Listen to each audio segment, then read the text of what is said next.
I secretly removed my credit card from my purse right before my mother-in-law's birthday dinner. When the $998 bill arrived, my husband reached confidently into my bag, expecting to fund his family's lavish lifestyle as usual. But what he pulled out changed our marriage forever. My name is Maya. I am 35 years old, and I stage luxury real estate for a living. Before I tell you how a single piece of paper destroyed a decade of lies, let me know where you are watching from in the comments. Hit that like button and subscribe if you have ever had to stand up and reclaim your worth from people who tried to drain you dry. The restaurant was a high-end steakhouse downtown. The kind of establishment with mahogany-paneled walls, dim ambient lighting, and waiters moving silently in crisp white jackets. We were seated at a large round table near the back, where the clinking of crystal glasses and the rich scent of seared ribeye filled the air. Brenda, my mother-in-law, was holding court at the center of the table. She wore a royal blue silk dress that I had actually paid for, though she had spent the entire evening telling everyone her son Jamal bought it for her. That was the dynamic we operated under for the last 5 years. I worked 60-hour weeks transforming empty multi-million-dollar properties into dream homes, while Jamal played the role of the wildly successful provider for his family.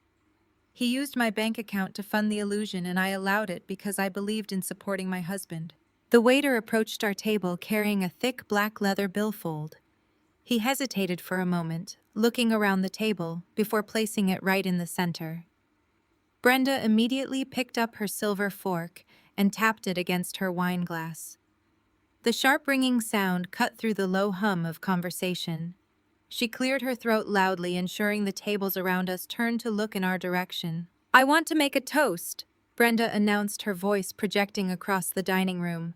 "I want to thank my successful, hard-working daughter-in-law for treating the entire family tonight for my 62nd birthday." She beamed at me, but there was absolutely no warmth in her eyes. It was a demand disguised as a compliment. She was performing for the strangers at the neighboring tables, making sure everyone knew how well her family was doing. Jamal did not even look at me. He simply leaned over, unzipped my leather tote bag sitting on the empty chair between us, and reached his hand inside. He knew exactly which pocket held my heavy black corporate card. He had done this 100 times before. At family brunches, at expensive weekend getaways, at holiday shopping trips. He always played the generous king, and I was expected to silently supply the gold. I watched his hand disappear into the bag, waiting for the inevitable realization. He expected to feel the familiar cold metal of the card. Instead, his fingers closed around a folded piece of thick stationery. He pulled it out with a slight frown. His confident smile completely faltered as he unfolded the paper. I sat perfectly still and watched his eyes scan the words I had carefully handwritten earlier that afternoon. Account closed. Ask Chloe about the $40,000. The blood drained from Jamal's face. He stared at the note and then looked at me, his eyes wide with a mixture of confusion and rising panic. He opened his mouth to speak, but nothing came out. He looked back down into my purse, pushing aside my makeup bag and wallet, desperately searching for the card that was safely locked in my home office safe. "What is taking so long?" Brenda demanded, her voice losing its sweet, performative edge. "The waiter is hovering, and it is incredibly rude to make him wait." "Hand him the card." Jamal swallowed hard and crumpled the note in his fist. "Mom, there is a slight issue," he stammered. "The card is not in here." Brenda scoffed loudly. "What do you mean it is not in there? Maya, why on earth would you come to a dinner like this without your card? Do you know how embarrassing this is?" Before I could answer, Chloe chimed in. "Chloe is my brother-in-law, Andre's wife. She is a white woman who comes from old money and has never worked a day in her life. Since the day she married into the family, she has made it her personal mission to remind me of my place." She took a slow sip of her Cabernet and rolled her eyes. "This is exactly what I was talking about the other day," Chloe said, her voice dripping with condescension. "You make a little bit of money staging empty houses, and suddenly you think you can disrespect family. In my family, wealth is shared gracefully. But I guess when Black women finally get a taste of success, they just become arrogant and forget how to act in polite society. Stop being cheap, Maya, and just pay the bill. You are embarrassing our family in public. The racial microaggression hung heavy in the air. I looked around the table. Brenda nodded in agreement with Chloe. Andre, my brother-in-law, kept his eyes glued to his phone, pretending he did not hear his wife insult me. Jamal, the man who promised to protect and honor me, stood there sweating and crushing the note in his hand, too terrified to speak. They all expected me to react emotionally. They wanted the angry black woman stereotype so they could dismiss my feelings and turn me into the villain. I did not raise my voice. I calmly reached into my coat pocket and pulled out my personal wallet. I removed a crisp $50 bill and placed it gently on the pristine white tablecloth right next to my empty water glass. That covers my salad and my sparkling water. I said, my voice perfectly even. Jamal, you have exactly 10 minutes to figure out how to pay the remaining $948 before the manager calls the police. I stood up, picked up my leather tote bag, and smoothed the wrinkles from my dress. Brenda gasped, clutching her chest as if she was having a heart attack. Jamal finally found his voice and grabbed my wrist. Maya, you cannot do this to me, he hissed through his teeth, looking around frantically at the other diners who were now openly staring at us. You cannot leave us here with this bill. Sit down and stop acting crazy. I looked down at his hand gripping my wrist until he slowly let go. I am not acting crazy, Jamal. I am acting completely broke because someone drained $40,000 from our joint savings account. You should ask Chloe to cover the bill. Apparently, she has plenty of our money to spare. I turned my back on the table and walked out of the restaurant. I did not look back, even when I heard Brenda start yelling at the waiter and Andre demanding to know what was going on. The heavy glass doors of the steakhouse closed behind me, muting the chaos inside. The cool evening air hit my face, and for the first time in months, I felt like I could take a full, deep breath. I requested an Uber and stood on the sidewalk watching the city lights blur in the distance. The ride home was quiet. The contrast between the chaotic dining room and the silent backseat of the car was jarring. I watched the neighborhood's transition from towering glass skyscrapers to quiet, tree-lined suburban streets. My phone started buzzing before we even made it onto the highway. The screen lit up the dark interior of the car over and over again. 15 missed calls from Jamal. 3 voicemails from Brenda. I ignored all of them. Then a text message popped up on my screen from Andre. It read, "What the hell do you mean about Chloe and $40,000? Call me right now." I locked my phone and placed it in my bag. The truth was going to come out tonight, but it was going to happen on my terms. As the Uber navigated the familiar route to our house, my mind drifted back to how I built my staging business. I started 5 years ago with nothing but a rented storage unit and a maxed-out credit card. I worked day and night hauling heavy furniture, dealing with demanding real estate agents, and sacrificing my sleep to build a reputation in the luxury market. Jamal was supportive back then. He worked in logistics management, and we were building our life as a team. But as my business took off and the money started rolling in, something in him shifted. He stopped seeking promotions at work. He started driving a more expensive car. He started picking up the tab every time his family went out, relying entirely on my income to play the big shot. I enabled it because I loved him, and I wanted his family to accept me. But his family never accepted me. They just accepted what I could buy them. The Uber pulled into my driveway. I walked into the dark, empty house and turned on the kitchen lights.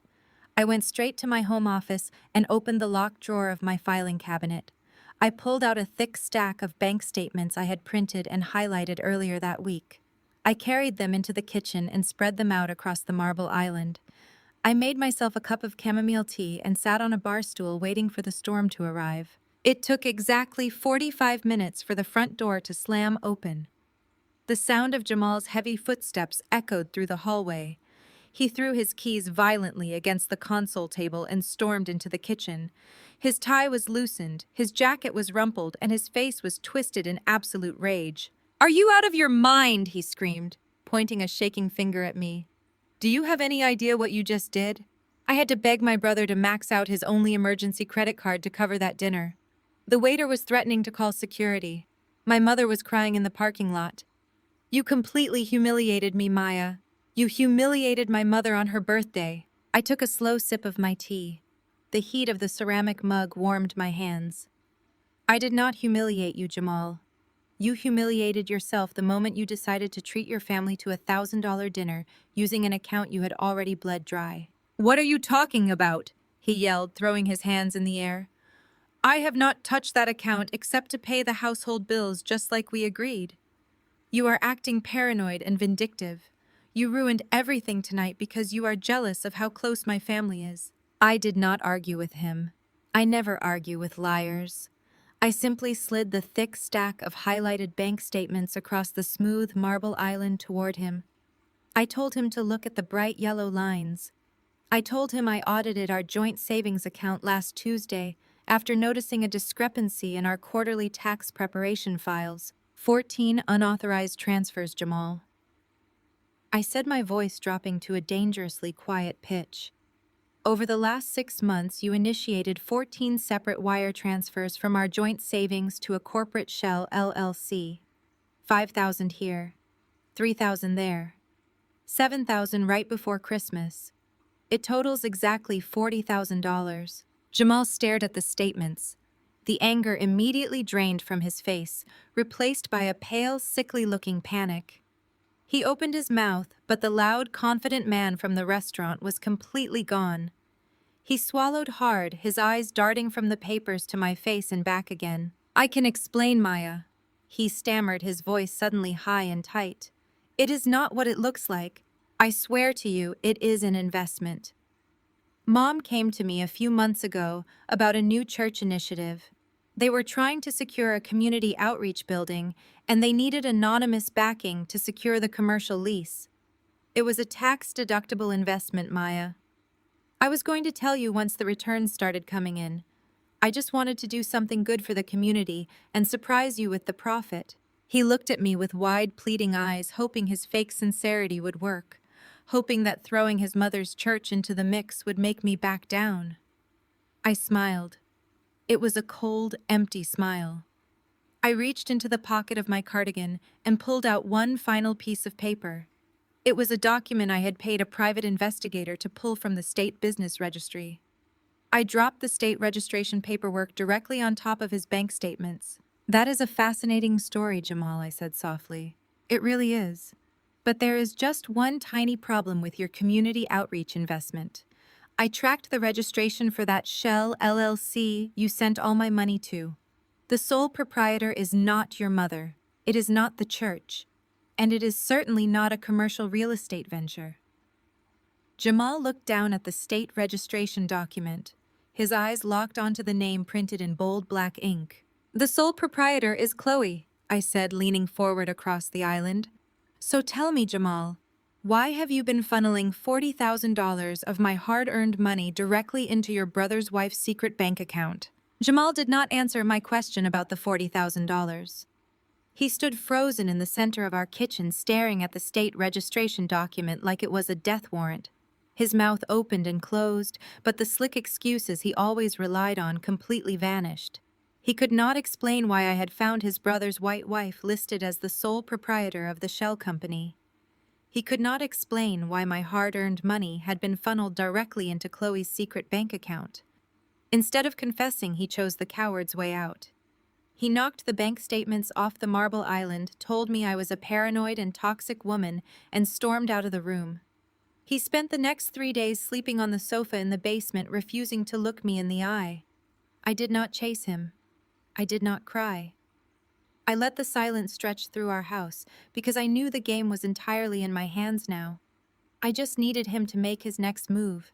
That move came on Thursday morning. My phone rang while I was directing my staging crew at a massive penthouse downtown. I recognized Brenda's number immediately and answered without saying hello. Brenda did not offer any pleasantries either. Her voice came through the speaker, dripping with self-righteous authority. She informed me that our family was broken, and the Lord had placed it heavily on her heart to fix the damage I had caused. She commanded me to attend Sunday dinner at her house. She called it a spiritual intervention to address my financial selfishness and my blatant disrespect toward my husband and my marriage. I agreed to be there at 4 o'clock sharp and hung up the phone. When I returned home that evening, Jamal was waiting for me in the living room. The anger he had displayed earlier in the week was replaced by a pathetic, desperate energy. He followed me into the kitchen, begging me to just go to the dinner and play along. He asked me to apologize for walking out of the steakhouse and pleaded with me to write his mother a check for the birthday dinner just to smooth things over. He insisted that family was everything and accused me of tearing ours apart over a simple misunderstanding. I looked at this man I had promised to build an empire with, and I felt absolutely nothing. The love I once had for him had been replaced by a cold, calculated resolve. I told him I would go to the dinner. I let him believe his manipulation had worked. I did not tell him I was only going to gather the very last pieces of evidence I needed to destroy his entire world. Sunday afternoon arrived with a suffocating humidity. We drove to Brenda's massive suburban home in separate cars. I pulled into the pristine driveway and took a moment to observe the property. It was a beautiful, historic colonial house with a wraparound porch and ancient oak trees shading the manicured lawn. I noted the fresh coat of paint on the shutters and the expensive landscaping. I knew exactly how much those upgrades cost because I paid attention to every detail regarding this property. I took a deep breath, grabbed my designer tote bag, and walked up the front steps. The moment I pushed open the heavy oak door, the rich scent of collard greens, roasted chicken, and baked macaroni and cheese washed over me. Under any normal circumstances, this would smell like comfort. Today, it smelled like a trap. I walked into the formal dining room and found the entire family already seated. They had clearly been waiting for me to arrive so the ambush could begin. Brenda sat at the head of the long mahogany table, sitting tall and proud, like a judge presiding over a courtroom. Jamal was seated immediately to her right, staring down at his empty plate like a scolded child. On Brenda's left sat Andre, Jamal's older brother, and right beside Andre sat Chloe. She wore a crisp white linen dress, her blonde hair perfectly blown out into loose waves. She held a crystal wineglass between her manicured fingers, carrying an air of absolute superiority. As I walked into the room, Chloe gave me a tight, sympathetic smile that made my blood boil. I pulled out the only empty chair at the far end of the table and sat down. No one offered to serve the food. No one offered to say grace. Brenda steepled her fingers, resting her elbows on the table, and locked her dark eyes onto mine. The spiritual intervention began immediately. Brenda started by announcing to the room that she had raised her boys to be kings. She preached about how she had taught them the value of a strong Black family, rooted in faith, tradition, and mutual support. Then her tone shifted, turning sharp and venomous as she directed her gaze entirely at me. She declared that when Jamal first brought me home, she had high hopes.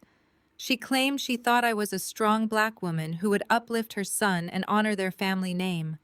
Instead, she told the table I had become obsessed with money and status. She waved her hand dismissively, mocking my career. She told everyone that I spend all my time staging empty houses for rich strangers while my own spiritual house is crumbling to the ground. She accused me of emasculating her son by holding my financial success over his head like a weapon.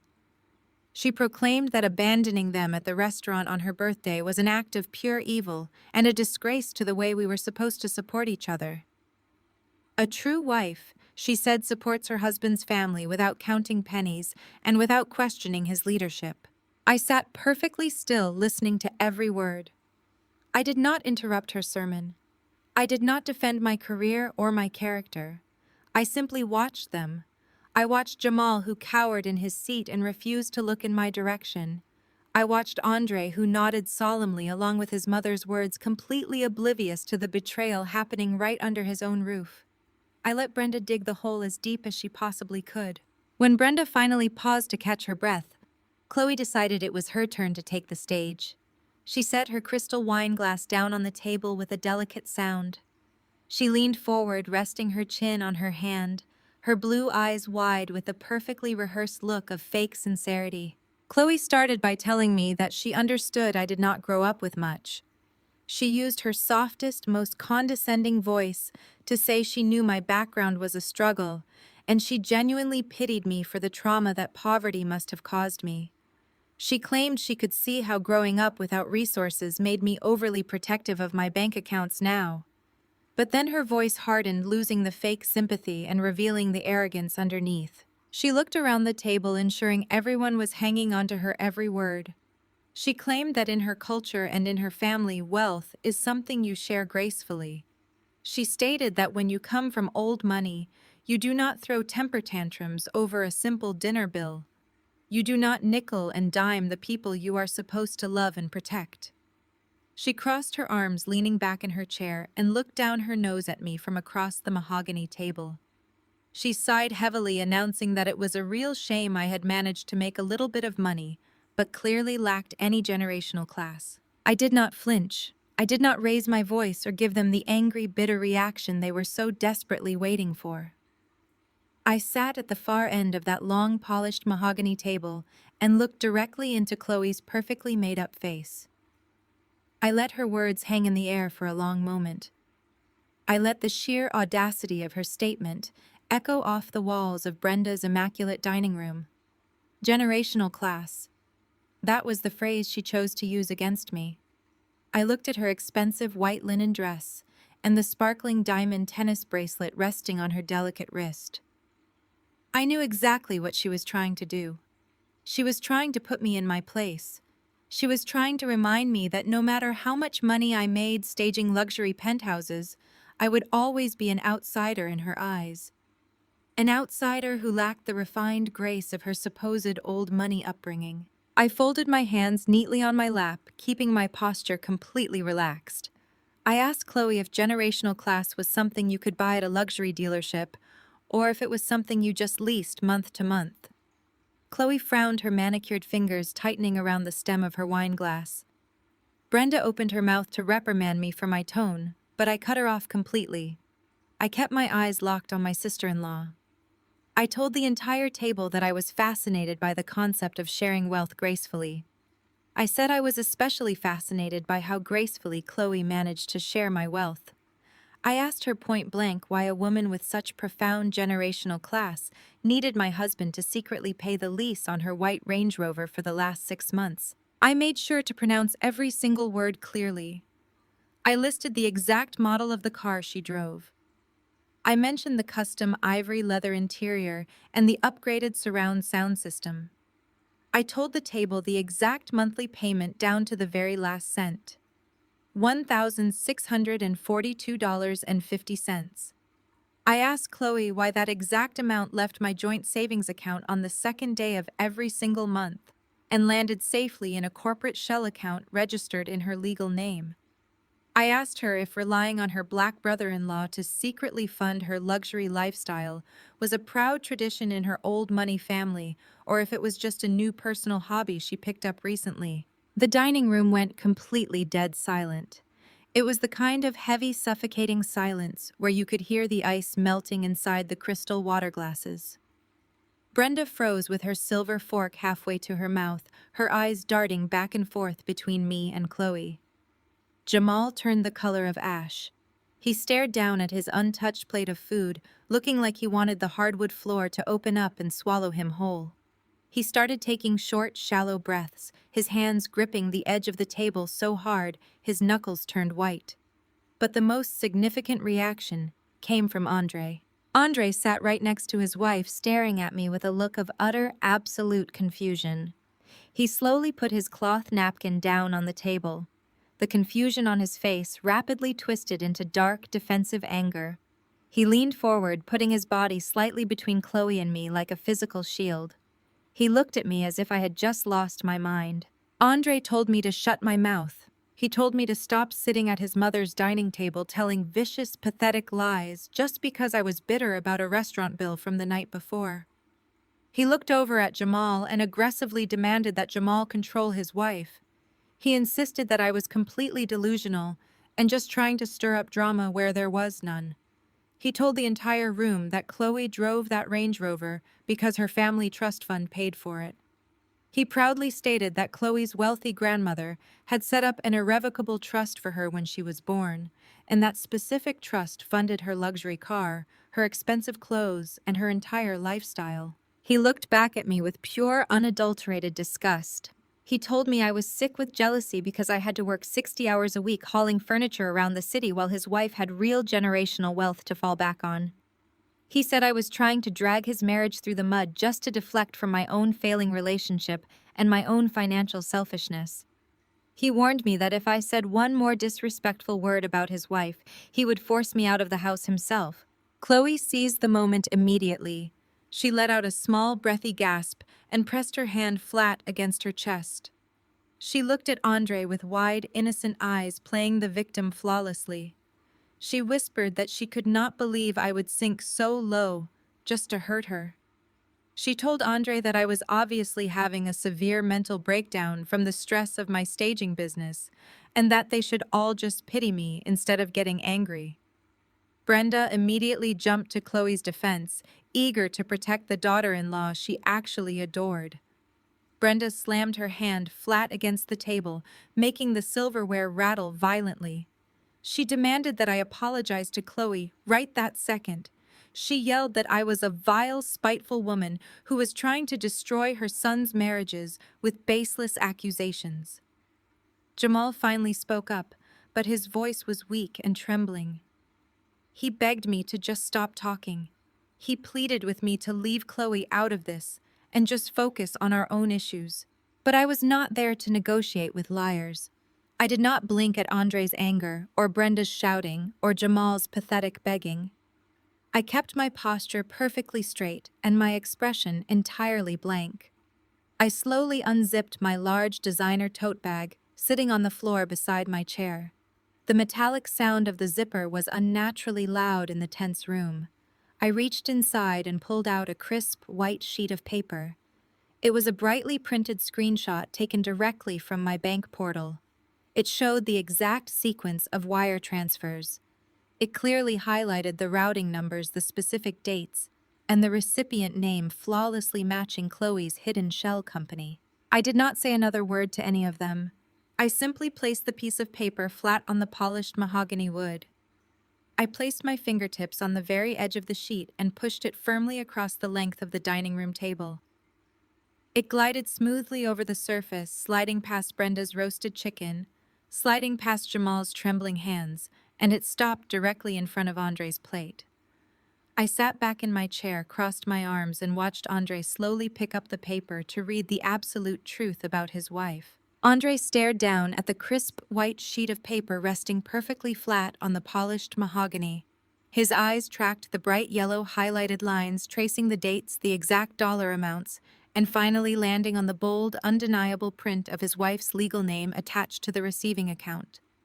I watched the arrogant certainty completely drain out of his face. The muscle in his jaw twitched violently. He opened his mouth to speak, but the words seemed to die in his throat. He looked at the bank logo on the printout, and then slowly turned his head to look at Chloe. Chloe did not hesitate for a single second. The moment she realized the absolute proof was sitting right there on the table, she abandoned her smug superiority. She inhaled sharply, her breath catching in her throat with a loud, dramatic gasp, and burst into theatrical tears. It was a flawless performance.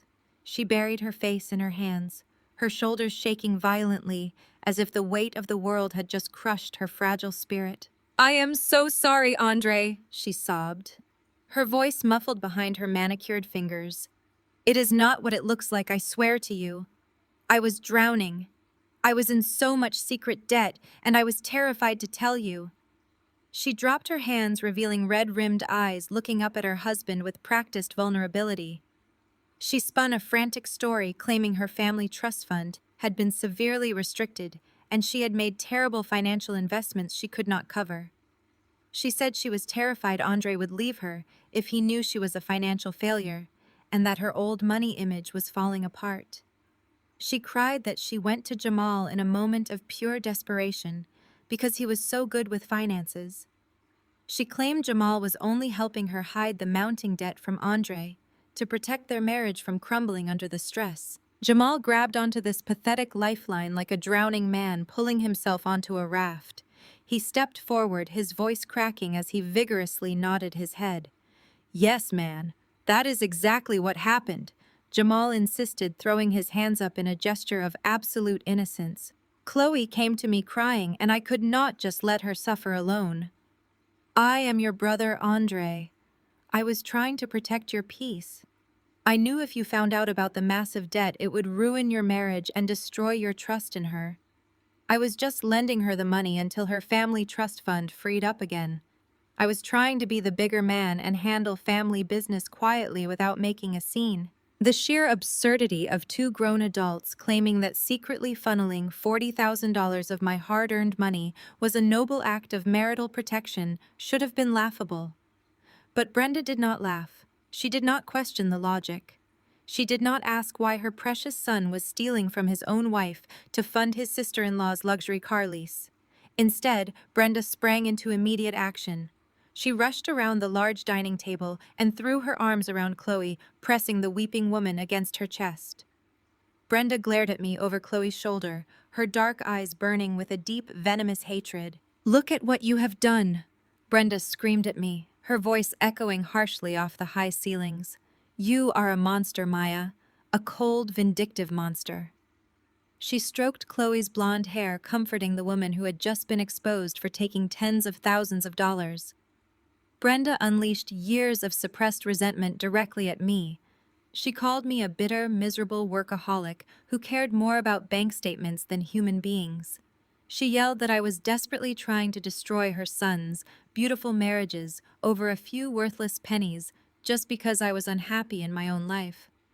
She told the entire room that women like me never know how to keep a home warm or a family united, which is exactly why Jamal had to seek purpose in helping others in need.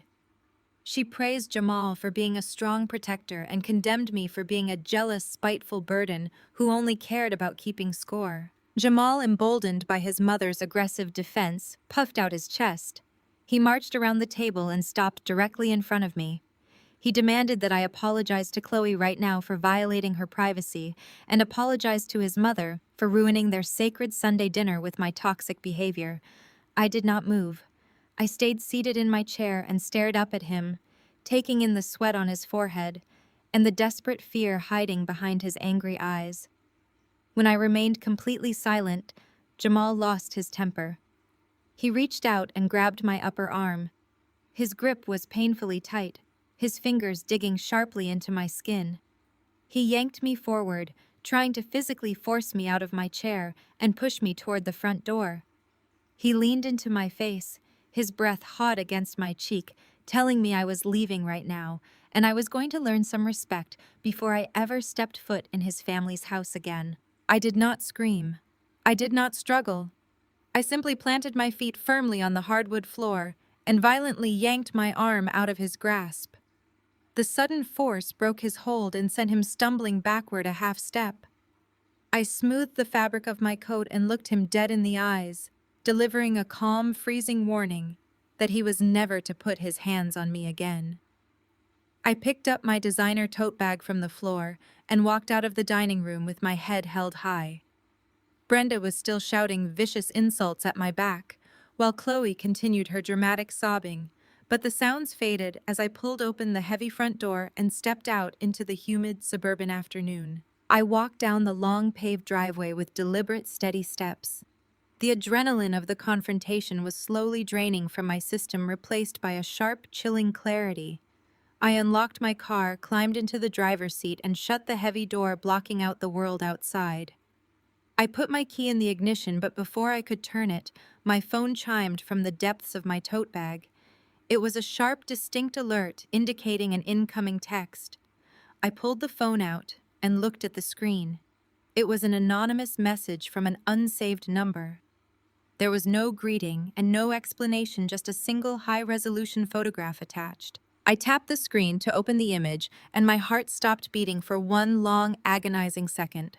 The picture had been taken at night outside the entrance of a highly exclusive downtown boutique hotel. The soft glow of the streetlights illuminated the two figures pressed against the dark brick wall. It was Jamal and Chloe. They were locked in a passionate, desperate kiss. Jamal's hands were tangled deeply in Chloe's hair, while her arms were wrapped tightly around his neck, pulling him closer to her body. They looked completely lost in each other, entirely oblivious to whoever had taken the photograph. I stared at the image, absorbing every terrible detail. My vision blurred slightly, but I forced myself to read the short text message glowing beneath the photograph. It read simply, "Thought you should know what your money is really buying." The devastating truth crashed over me in an instant. The $40,000 was never a loan to cover secret credit card debt. It was never an investment for a church initiative. It was a lifestyle fund to finance their affair. Jamal had been draining my bank account to pay for expensive hotel rooms, romantic dinners, and a luxury vehicle for his brother's wife. I sat in the silent car, staring at the screen, as the final illusion of my marriage shattered into a million irreparable pieces. I stared at the glowing screen of my phone, letting the harsh light burn the image deep into my retinas. The photograph was undeniable.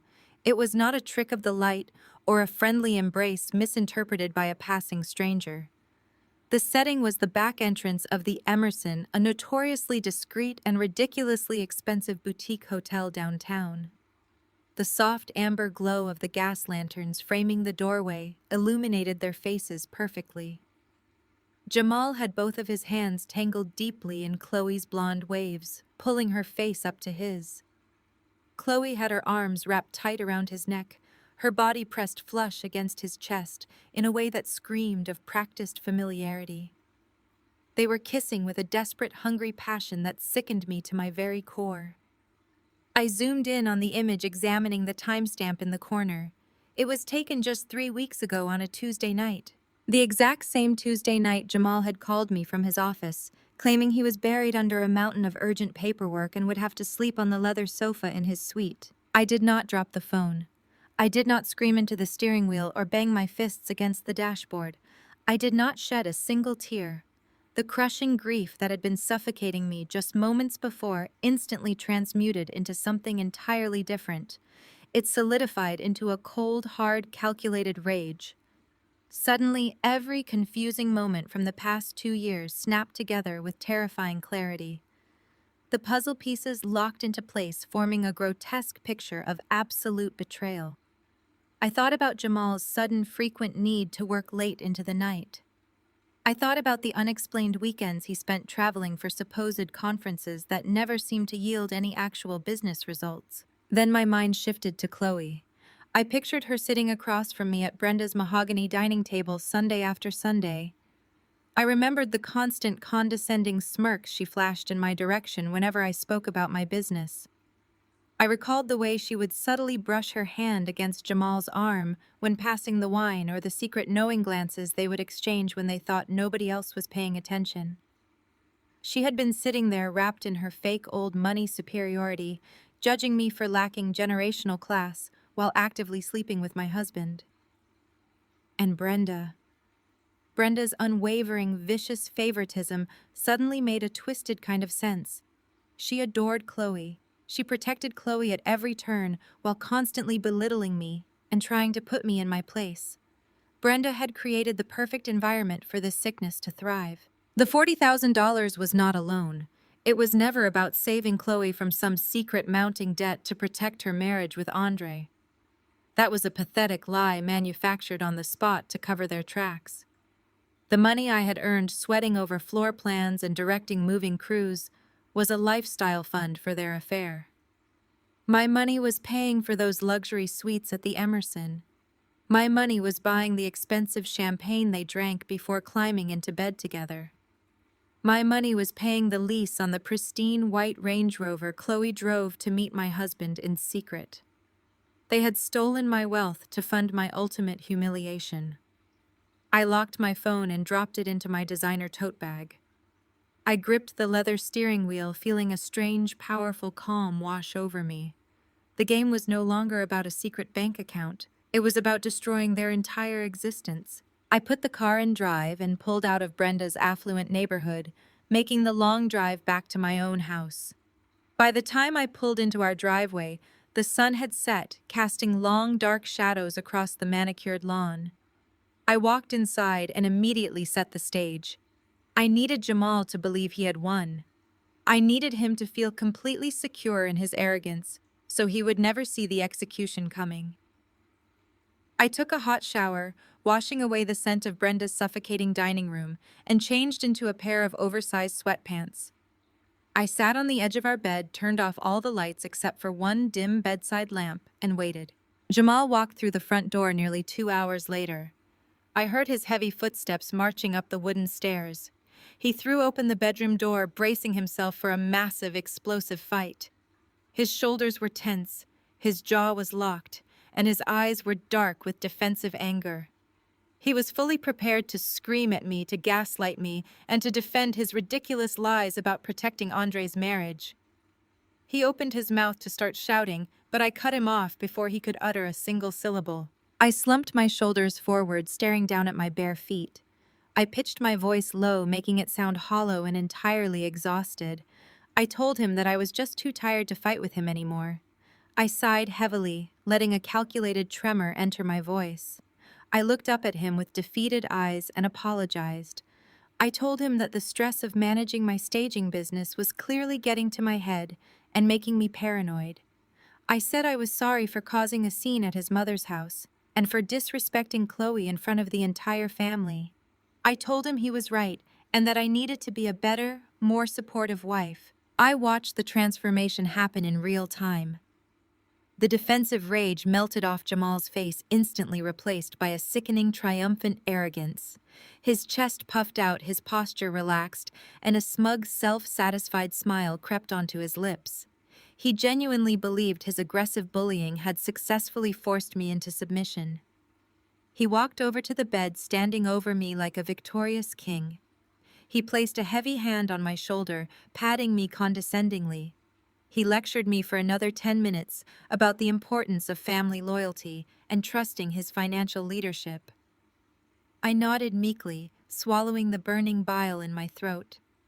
Later that night, I lay perfectly still in the dark, listening to him snore. He slept the deep, peaceful sleep of a man who thought he had completely broken his wife. He had no idea he was sleeping next to a loaded gun. Monday morning arrived with bright, piercing sunlight. Jamal woke up in a fantastic mood. He whistled a cheerful tune while taking a shower and hummed while tying his expensive silk tie. He kissed me softly on the cheek, smelling of mint aftershave, and told me he would see me at dinner. He walked out the front door completely blind to his impending doom. I waited exactly 15 minutes, watching his car turn the corner at the end of the street. Then I threw off the covers and moved with lethal precision. I did not put on sweatpants or staging clothes.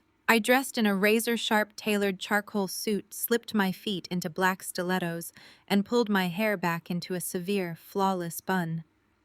I applied a coat of dark red lipstick, checking my reflection in the mirror to ensure there was absolutely zero vulnerability left on my face.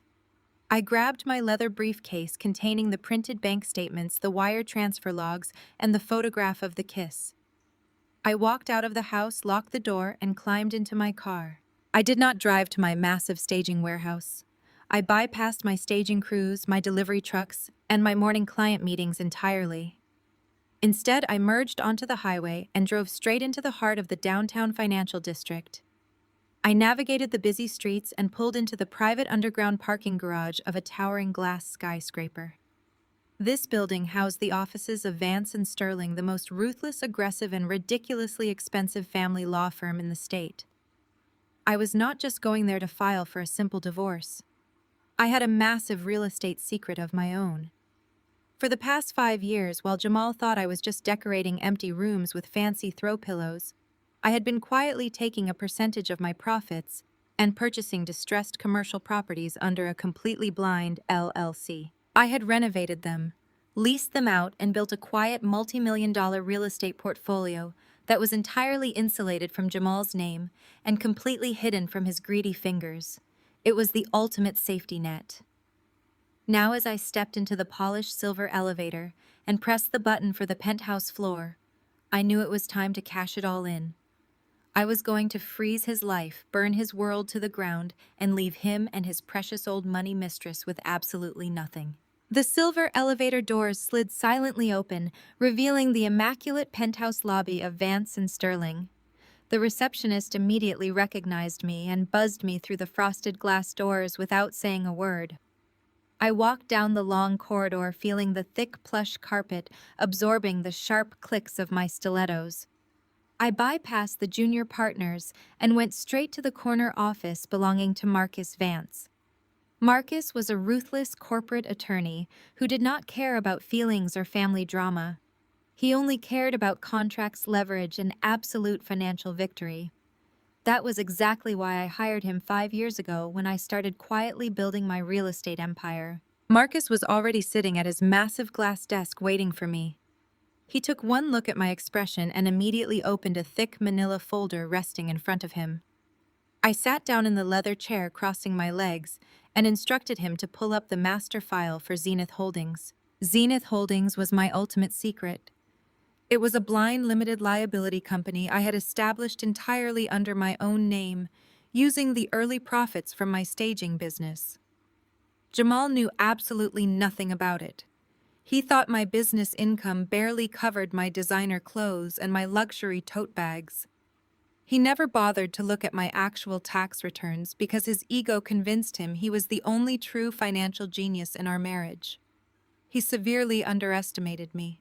3 years ago, that underestimation allowed me to pull off the greatest silent victory of my life.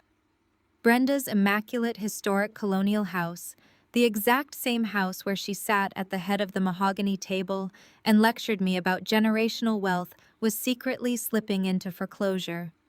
She had recklessly taken out multiple second mortgages over the years to maintain her wealthy suburban facade and to fund Jamal and Andre's early business ventures. When the bank finally came knocking to collect, Brenda was utterly terrified of losing her social standing. Jamal came to me in absolute hysterics. He was crying and begging for help, terrified that his mother would end up on the street and his image as the successful provider would be completely shattered. I did not judge them. I did not humiliate them. I stepped up and handled the situation quietly. I used the capital from a massive commercial staging contract and funneled the cash through Zenith Holdings. I bought the debt directly from the bank and purchased the property outright. I became the legal owner of Brenda's beloved historic home. I then agreed to lease the property back to her at a severely reduced rate just to keep a roof over her head. But Jamal could not handle the blow to his fragile ego. He begged me to keep my involvement a complete secret. He spun a miraculous story for his mother, claiming he had used his brilliant corporate connections to negotiate a sweetheart deal with a faceless corporate investment firm. Brenda swallowed the lie completely. For 3 years, she paid her reduced rent, believing her golden son had saved her. For 3 years, she treated me like a peasant in her living room, completely unaware that she was sitting under my roof. I looked across the desk at Marcus and asked for the current financial ledgers for Zenith Holdings. Marcus turned his monitor toward me, his face devoid of any emotion. He pointed to the specific account tracking the rental income for Brenda's property. The numbers on the screen confirmed exactly what I suspected. Jamal had set up an automatic wire transfer from our joint savings account to pay Zenith Holdings on the first of every month. It was his responsibility to ensure his mother's rent was covered. But Jamal had a new expensive habit to maintain. The $40,000 he had drained from our accounts was not just sitting in Chloe's fake business account. It was being actively spent. Between paying the monthly lease on Chloe's white Range Rover, booking luxury suites at the boutique hotel, and buying her expensive dinners, Jamal was burning through cash faster than he could replace it. To keep his affair a secret from me and from Andre, he had to cut corners elsewhere. He assumed Zenith Holdings was a sluggish, massive corporate entity that managed thousands of properties. He calculated that a massive corporation would take months to notice a missed payment or initiate eviction protocols. He thought he was playing the system perfectly. He thought he was a genius for floating the money. He had absolutely no idea he was stealing from me. The ledger glowed brightly on the screen, revealing his monumental stupidity. Jamal had stopped paying the rent on his mother's house exactly 4 months ago. The account was $10,000 in arrears. In his desperate attempt to fund his secret affair with his brother's wife, Jamal had effectively stopped paying for his mother's survival. I leaned forward, resting my elbows on the cold glass desk. I instructed Marcus to drop the corporate veil immediately. I told him to dissolve the blind trust protection on that specific property today. I wanted the legal deed transferred from Zenith Holdings directly into my personal name, Maya. I wanted it filed with the county clerk and entered into the public registry by the end of the business day. I wanted Brenda to know exactly who owned the ground she walked on. Marcus did not flinch. He simply nodded, his fingers flying rapidly across his keyboard as he initiated the legal transfer protocols. He appreciated the clean, ruthless mechanics of the maneuver. He asked me how I wanted to proceed with the delinquent account. I told him I was no longer interested in running a charity for ungrateful people. I instructed him to terminate the lease agreement immediately due to the severe breach of contract. Jamal had gambled with his mother's home to sleep with Chloe, and he had lost spectacularly. It was time for Brenda to face the harsh reality of her son's leadership. Marcus turned to his heavy-duty office printer, the machine whirred to life, cutting through the thick silence of the room. I watched as the crisp white paper slid into the output tray, carrying the weight of total destruction. Marcus retrieved the document, reviewed it with his sharp legal eye, and slid it across the glass desk toward me. I picked up the heavy cardstock and read the bold black letters printed across the top. It was a freshly drafted, perfectly legal 30-day notice to vacate for non-payment of rent. The document explicitly demanded that Brenda surrender the premises immediately. It clearly stated that she had exactly 1 month to pack up her precious mahogany dining table, her crystal wine glasses, and her fake generational class, and get out of my house. If she failed to comply, the sheriff would arrive to physically remove her and her belongings from the property. I traced the edge of the paper, feeling the sharp corner against my thumb. This was the ultimate weapon.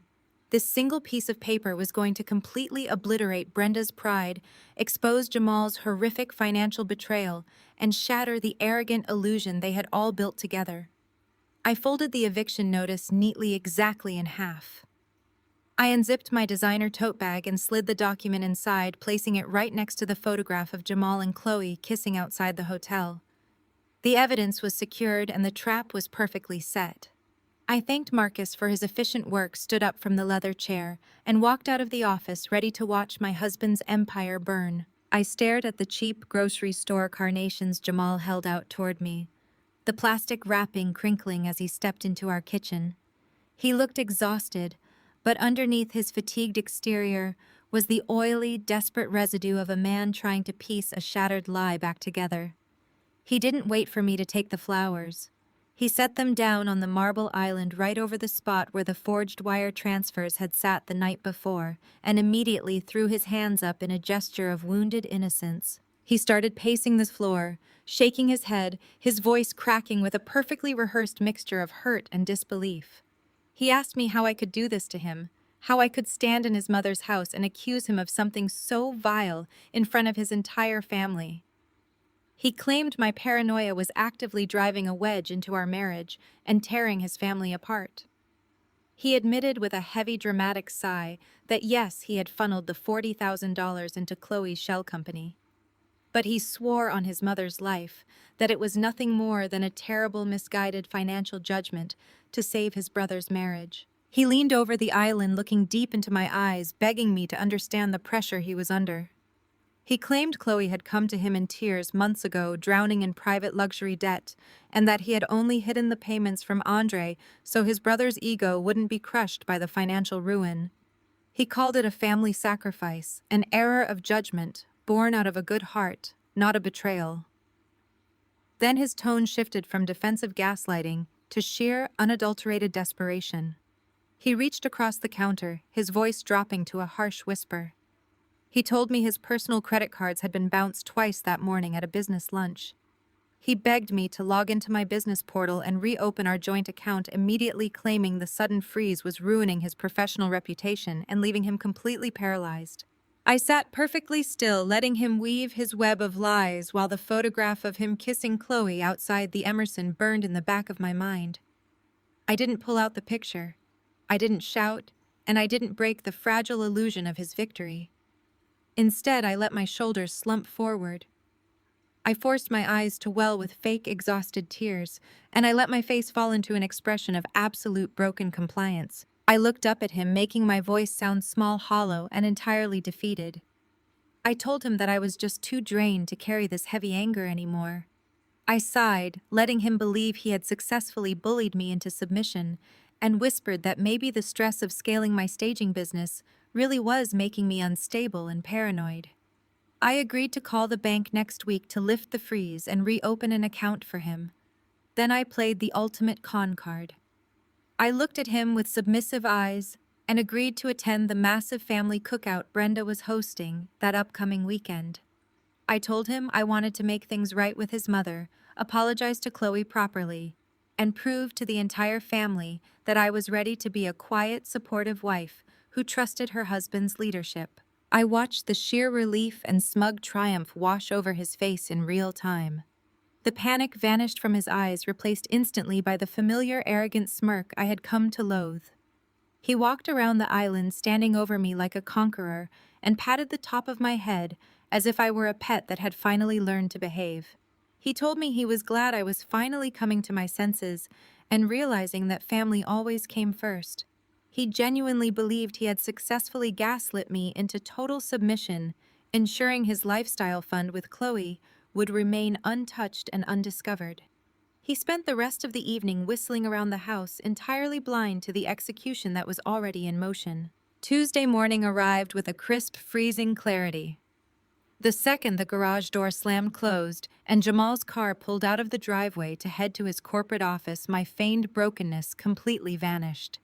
I stood up from the kitchen table, threw the cheap flowers directly into the trash bin, and pulled my phone out of my tote bag. I did not call my staging warehouse to coordinate furniture deliveries for rich clients. I called my heavy-duty staging crew supervisor, Marcus, and instructed him to clear the entire calendar for Saturday afternoon. I told him I needed 3 of our largest moving trucks, our 10 strongest crew members, and an absolute lockdown on any other projects. I told him we were doing a high-stakes repossession of a massive historic property. Marcus didn't ask questions. He simply confirmed the availability, knowing that when I used that specific clinical tone, a business execution was about to take place. Next, I dialed the direct office number of a licensed process server named David. I told David that I had a freshly filed, legally binding property deed and a 30-day notice to vacate for non-payment of rent that needed to be personally served to a tenant this upcoming weekend. I gave him the exact address of Brenda's historic colonial home and told him the absolute best time to deliver the papers would be Saturday afternoon at precisely 3 o'clock, right in the middle of her heavily publicized family cookout. I wanted the delivery to be undeniable, public, and inescapable. I hung up the phone and walked over to the kitchen window, looking out over the quiet suburban neighborhood. The trap was officially sprung and the timer was ticking.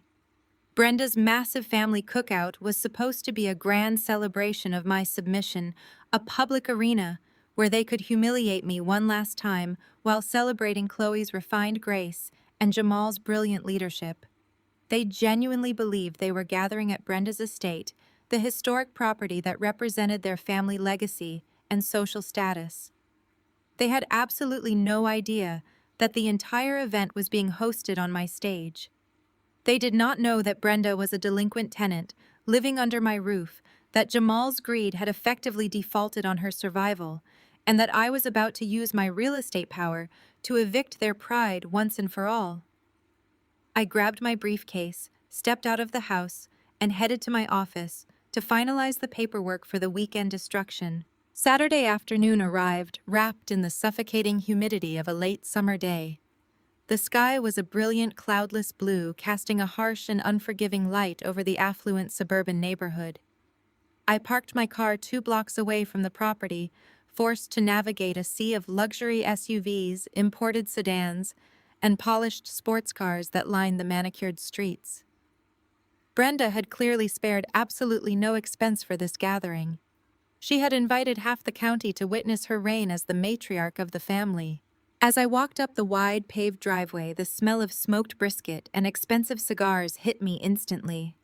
I could hear the deep booming laughter of men and the high musical chatter of women drifting from the backyard. I paused for a single second at the wrought iron side gate, letting my eyes sweep over the pristine exterior of the massive historic colonial. I took in the freshly painted white trim, the gleaming black shutters, and the flawless landscaping. Brenda took immense pride in this house. She used it as a physical monument to her generational wealth and her superior social standing. She hosted her church elders here. She threw lavish charity mixers here. She paraded her success across every square inch of the property. She had absolutely no idea that her monument belonged entirely to me. Every blade of grass, every brick, every drop of water flowing through the pipes was legally tied to my name.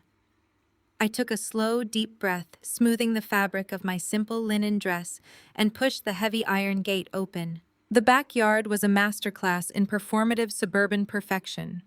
White canopy tents provided shade over catered buffet tables. A local jazz trio played softly in the corner, adding an air of sophisticated elegance to the cookout. The patio was packed with extended family members, local politicians Brenda liked to court, and high-ranking officials from her church. I stepped onto the stone patio and immediately spotted my mother-in-law holding court right in the center of the lawn. Brenda wore a flowing floral caftan, holding a crystal glass of iced tea, adorned with a fresh lemon wedge. She looked like a queen surveying her loyal subjects. The second her eyes locked onto mine, the warm hostess smile vanished from her face. Her gaze turned flat and instantly dismissive. She did not walk over to greet me. She did not offer a polite hello. Instead, she deliberately pivoted on her expensive sandals and reached out to grab Chloe's arm, pulling her daughter-in-law into the center of the circle. Chloe looked like she had walked straight out of a catalog for wealthy housewives. She wore a pristine white sundress that highlighted her perfect tan, her blonde waves cascading effortlessly over her shoulders. She beamed at Brenda, playing the role of the devoted, adoring daughter-in-law with sickening perfection. I grabbed a cup of sparkling water from a passing waiter and positioned myself near the edge of the patio, blending seamlessly into the background.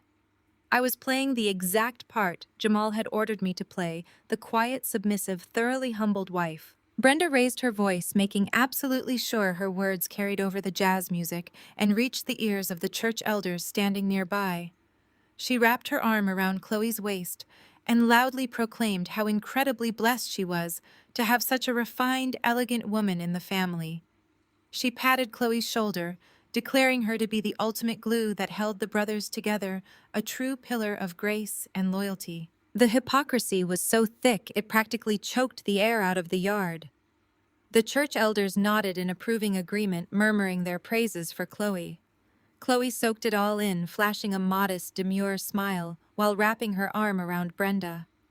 They stood there, a united front of old money superiority, completely oblivious to the fact that the woman they were praising was actively sleeping with her brother-in-law, and the woman they were ignoring actually owned the ground they were standing on. I took a slow sip of my sparkling water and shifted my gaze across the lawn.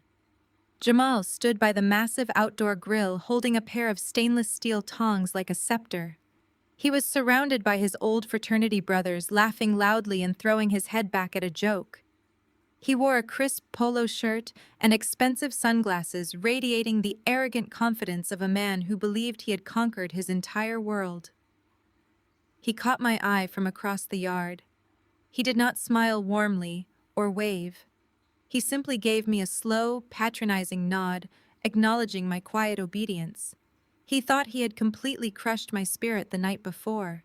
He genuinely believed his manipulative gaslighting had worked, securing his secret lifestyle fund and keeping his affair completely hidden. I watched silently as Chloe excused herself from Brenda's circle and glided gracefully across the grass toward the grill.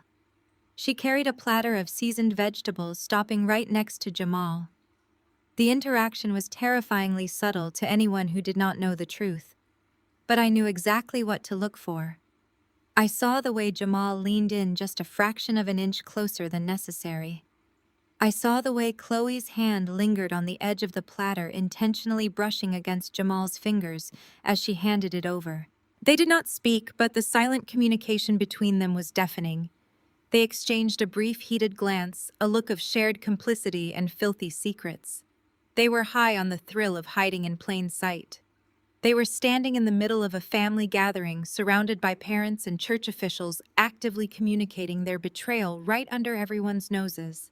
They thought they were invincible, untouchable gods, playing a game only they knew the rules to. I pulled my eyes away from their sickening display and found Andre. He was sitting alone at a small wrought iron table near the edge of the pool, nursing a half-empty bottle of beer. The contrast between the two brothers was staggering. While Jamal radiated arrogant energy, Andre looked utterly depleted. The dark circles under his eyes were heavy, and his posture was slumped under the weight of an invisible burden. He was staring blankly at the water, completely detached from the lively party happening just feet away. Andre had absolutely no idea that his wife was cheating on him with his own brother. He had no idea that the massive secret debt Chloe had allegedly accumulated was nothing more than a fabricated lie designed to cover up Jamal's financial theft. He was drowning in stress, desperately trusting his older brother to fix his failing life, completely blind to the fact that Jamal and Chloe were the ones actively destroying it. I checked my gold wristwatch. The sleek hands indicated it was exactly 2:45 in the afternoon. 15 minutes left. My heart did not race. My palms did not sweat. A profound, icy calm settled deep into my bones. I watched the people mingling, laughing, and eating the expensive catered food. I watched the perfect suburban illusion operate at maximum capacity. Suddenly, the jazz music faded as the musicians took a scheduled break. The ambient noise of the party dipped, leaving only the sound of clinking glasses and overlapping conversations. Brenda stepped away from the crowd and moved toward the center of the wide stone patio. She grabbed a silver dessert spoon from a nearby table and tapped it sharply against her crystal glass. The high-pitched ringing sound cut cleanly through the humid air. Conversations halted immediately. Heads turned and the entire backyard fell into a respectful, expectant silence. Brenda smiled, her eyes shining with manufactured warmth and absolute pride. She looked proudly at Jamal standing by the grill, gave an encouraging nod to Andre by the pool, and beamed warmly at Chloe standing nearby. She deliberately looked straight past me, ensuring I remained entirely invisible in her grand moment. Brenda raised her voice, commanding the space with the practiced authority of a woman who believed she owned the world. She thanked everyone for gathering on such a beautiful day to celebrate the enduring strength of family. Then her smile widened into something conspiratorial and wildly excited. She announced, her voice ringing out over the pristine lawn, that she had gathered them all together because she had a very special surprise to share with her two wonderful sons. The expectant silence that washed over the manicured backyard was absolute. The soft murmurs of the extended family abruptly ceased. The church elders turned their full attention toward the patio, and even the catering staff froze in place, holding silver trays of hors d'oeuvres. Brenda stood on the elevated stone hearth of the massive outdoor fireplace, effectively turning the patio into her own personal stage. She smoothed the front of her floral caftan and allowed her gaze to sweep over her captive audience. She was basking in the golden afternoon sunlight, soaking up the collective respect and admiration of every single person on the lawn. She began her speech by talking about the deep, enduring roots of the family tree. She spoke at length about the sacrifices required to build generational wealth, painting a vivid, entirely fabricated picture of herself as a tireless matriarch who had single-handedly secured her family's place in high society. She gestured widely to the pristine white exterior of the historic colonial home behind her, her voice trembling with practiced theatrical emotion. She called the house a monument to their bloodline, a fortress of legacy that she had maintained through sheer force of will to ensure her sons would always have a physical representation of their elite status. I stood near the edge of the crowd, keeping my expression perfectly neutral while I listened to her spin this ridiculous web of self-aggrandizing lies. I watched Jamal lean against the outdoor kitchen counter, crossing his arms over his chest and nodding along with absolute solemnity. He was playing the part of the devoted, respectful son, absorbing her praise as if he had actually earned it. Brenda then shifted her focus, and the warm, benevolent tone of her voice gained a sharp, patronizing edge. She turned her body slightly, directing her gaze straight at me. The crowd naturally followed her line of sight, and suddenly I felt the collective weight of 50 pairs of eyes resting on my face. Brenda sighed heavily, a sound designed to project deep maternal concern, but I could see the malicious gleam shining in her eyes. She announced to the entire gathering that she knew the past few years had been difficult for Jamal. She spoke about the heavy burden he carried as the primary provider in our marriage, deliberately diminishing my thriving staging company to the status of a cute, insignificant hobby. She used words like strain trouble and misalignment, publicly airing the fabricated struggles of our relationship for the church elders and local politicians to consume. She cast a look of profound pity in my direction, stating that she understood how hard it must be for someone without a proper pedigree to adapt to the high-pressure environment of true generational wealth. The humiliation was designed to be paralyzing. She was effectively calling me a burden, a gold digger, and a failure of a wife in front of every person Jamal knew and respected. She was establishing a narrative where Jamal was a suffering saint who needed his powerful mother to step in and save his future. I did not flinch. I did not drop my gaze. I simply held my cup of sparkling water and let her dig her own grave. Brenda turned her attention back to Jamal, her smile returning with blinding force. She proudly declared that a mother's primary duty was to protect her children from the unpredictable vulnerabilities of life. To ensure his absolute security, she revealed that she had spent the previous week working intimately with her estate attorneys. She raised her crystal glass high in the air and announced that she was officially placing this magnificent historic home into an irrevocable living trust. Upon her passing the property, the land and every ounce of its accumulated equity would be transferred entirely and exclusively to Jamal. A wave of impressed murmurs rippled through the crowd. But Brenda was not finished. She needed to deliver the final killing blow. She lowered her glass just a fraction and made sure her voice carried perfectly across the silent yard. She stated with absolute triumphant clarity that she had specifically instructed her lawyers to construct the trust with ironclad marital protections. She looked me dead in the eye and explicitly announced that my name was permanently barred from the paperwork. She told the crowd that it was her strict duty to shield the family assets from any external vulnerabilities and to ensure that true wealth remained exclusively within the bloodline. She was publicly stripping me of any right to my own husband's supposed inheritance, declaring to the world that I was an outsider who could never be trusted with their money. Jamal looked down at the stone patio, putting on a masterful performance of fake humility, but I could see the corners of his mouth twitching upward. He was thrilled. He genuinely believed he had just secured a multi-million-dollar asset completely free and clear of my influence, giving him the ultimate financial freedom to continue funding his secret life with Chloe. Before the crowd could even begin to applaud Brenda's grand gesture, Chloe seized the opportunity to twist the knife. She stepped gracefully out of the shadow of the white canopy tent, her sundress catching the breeze. She glided to the center of the patio to stand shoulder to shoulder with Brenda, looking like the picture of absolute loyalty. Chloe held her champagne flute up high, catching the sunlight, and offered a loud, ringing toast. She praised Brenda for her incredible foresight and unmatched wisdom. She spoke about how vital it was to protect family wealth from those who simply did not understand the heavy responsibility of preserving a legacy. Then she turned toward Jamal, locking eyes with him across the patio. She raised her glass directly to him, her voice dripping with fake sweetness and secret malice, and offered a toast to protecting family wealth from outsiders. It was a brilliant, sickeningly bold move. She was standing in front of her own husband, praising her mother-in-law for icing me out of the family finances, while secretly draining those exact same finances to sleep with my husband in luxury hotel suites. Andre clapped weakly from his chair by the pool, completely oblivious to the fact that his wife was celebrating the very affair that was destroying his life. The crowd erupted into enthusiastic applause.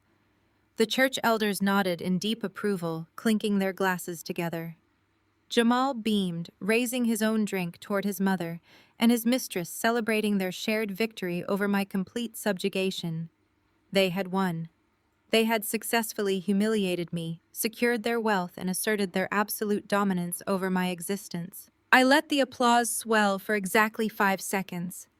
I let the sound of their arrogant triumph reach its absolute peak before I finally moved. I stepped away from the edge of the patio, my black stilettos striking the stone pavers with sharp, rhythmic cracks that immediately cut through the cheering. I did not shrink away, and I did not run toward my car in tears. I walked straight into the dead center of the gathering, slicing right between Brenda and Chloe.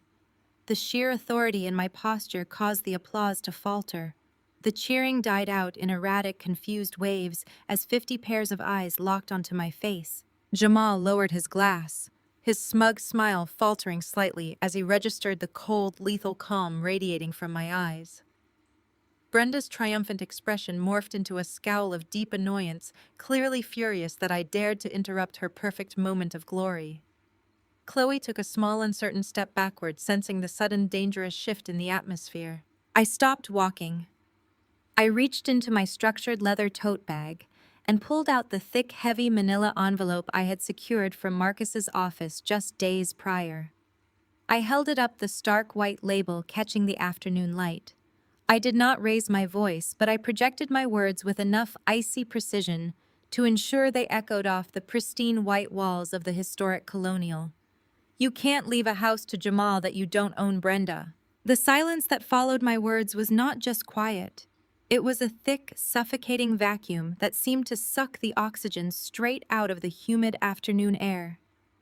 The jazz trio had long stopped playing. The clinking of crystal glasses ceased entirely. 50 pairs of eyes darted frantically between my perfectly calm face and Brenda's sudden horrifying pallor. Brenda stood frozen on the elevated stone hearth, her mouth slightly open, her hand still gripping the stem of her champagne flute. For a fleeting second, her brain actively refused to process the sentence I had just spoken. Her ingrained arrogance simply could not compute the sheer audacity of my interruption. I did not give her the opportunity to recover. I stepped fully onto the raised stone patio, closing the distance between us with slow, deliberate strides. The crowd parted instinctively, sensing the lethal shift in the atmosphere. I stopped mere inches away from Brenda. I held out the heavy manila envelope, keeping my arm suspended in the space between us. Brenda looked at the envelope as if it were a venomous snake. She blinked rapidly, her chest rising and falling in shallow, erratic breaths. She finally snatched it out of my hand, her long, manicured nails digging into the heavy paper. She tore open the flap and pulled out the thick stack of legal documents. I watched her eyes scan the top page. I watched the exact millisecond her entire fabricated reality shattered into a million irreparable pieces. The document was the official county recorded property deed. It displayed the address of the magnificent historic colonial home she claimed to rule from. And right beneath the property boundaries, printed in bold, undeniable ink, was the sole legal owner of the estate. My name. Brenda's jaw trembled. The crystal glass slipped from her fingers, entirely shattering against the stone pavers with a sharp, violent crash. Champagne splashed across the patio, but nobody moved a muscle. She looked up at me, her eyes wide with sheer, unadulterated terror. She opened her mouth to speak, but only a pathetic, strangled gasp escaped her throat. I turned my back on her and faced the captivated audience. I locked eyes with the church elders, the local politicians, and the affluent extended family members who had just spent the entire afternoon worshiping her false idol of generational wealth. I projected my voice, making absolutely certain my words carried to the furthest corners of the manicured lawn. I told them the exact truth Brenda had spent the last 3 years desperately trying to bury. I explained loudly and clearly that 3 years ago, the great matriarch of the family was secretly drowning in second mortgages and predatory loans. I revealed that this beautiful historic fortress of legacy was weeks away from absolute foreclosure and total public ruin. I watched the church elders exchange horrified glances. I watched the local politicians subtly step backward, distancing themselves from the impending fallout. I kept my voice razor sharp. I announced that Jamal had come to me crying, begging me to save his mother from living on the street. I told the crowd that I took the capital I had earned from my own staging business, the very career they had just spent the afternoon laughing at, and I bought the debt. I bought the property outright through a blind corporate entity to save Brenda the ultimate embarrassment of public eviction. I looked straight at Brenda's trembling figure and told her I was Zenith Holdings. I was the faceless corporate landlord she had been writing rent checks to for the past 3 years. She had been living under my roof, sleeping in my house, and playing the wealthy queen on my dime. The color completely drained from Brenda's face. She looked weak, frail, and suddenly very old. She turned her desperate, terrified eyes toward Jamal. She silently begged her golden son to step forward and fix this, to tell everyone it was a vicious lie. But Jamal was paralyzed. He stood by the stainless steel grill, gripping the edge of the counter with white knuckles. His chest was heaving, his eyes darting frantically around the yard. He had completely underestimated my financial intelligence, and now his mother was paying the ultimate price in front of her entire social circle. I was not finished. The true reversal had not yet been delivered. I pivoted back to the crowd, commanding the space with absolute authority. I explained that I had happily given Brenda a severe reduction in rent because I believed in supporting family during hard times. I stated that I was perfectly willing to let her play her little games of superiority as long as she covered her basic living expenses. But then my voice dropped an octave, hardening into solid ice. I announced that the rent on this magnificent estate had not been paid in 4 months. Gasps erupted from the crowd. The quiet murmurs swelled into loud, shocked whispers. Brenda shook her head wildly, claiming there must be a terrible mistake, claiming Jamal handled all the transfers directly from their joint accounts. I turned to Jamal, my eyes pinning him to the grill. I told the crowd that Brenda was absolutely right.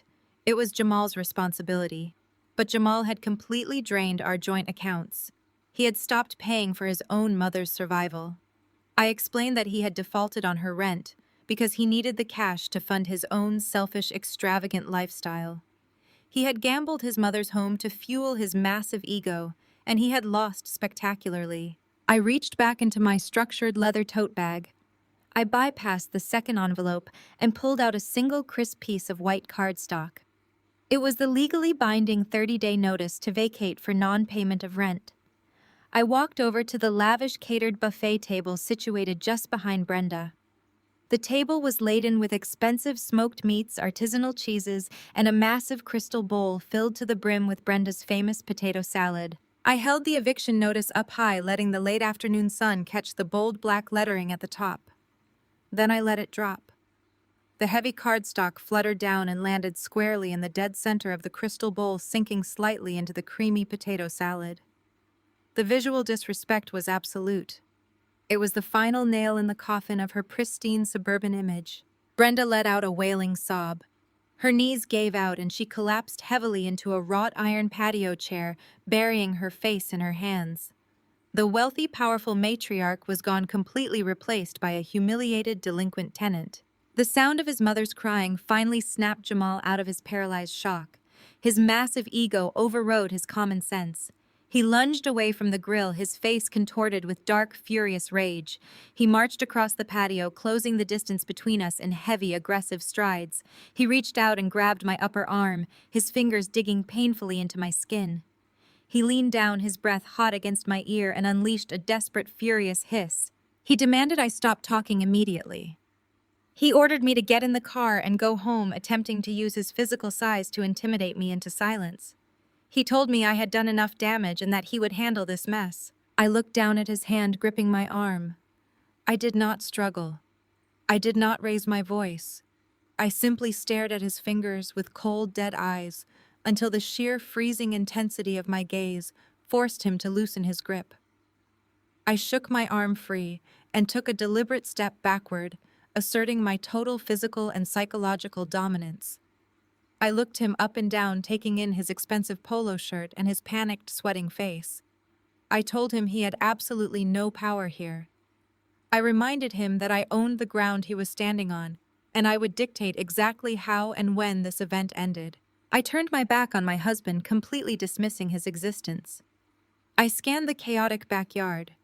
The crowd was a buzzing hive of shocked whispers and pointing fingers. But my eyes bypassed the gossiping church elders and the horrified relatives. I locked onto my next target. Andre was still sitting at the small wrought iron table near the edge of the sparkling swimming pool. He had slowly stood up from his chair, the half-empty bottle of beer dangling forgotten from his fingertips. He looked utterly bewildered, completely unable to process the rapid, violent collapse of his mother's empire and his brother's reputation. I reached deep into my designer tote bag for the final time. My fingers curled around the thick edge of the second manila envelope.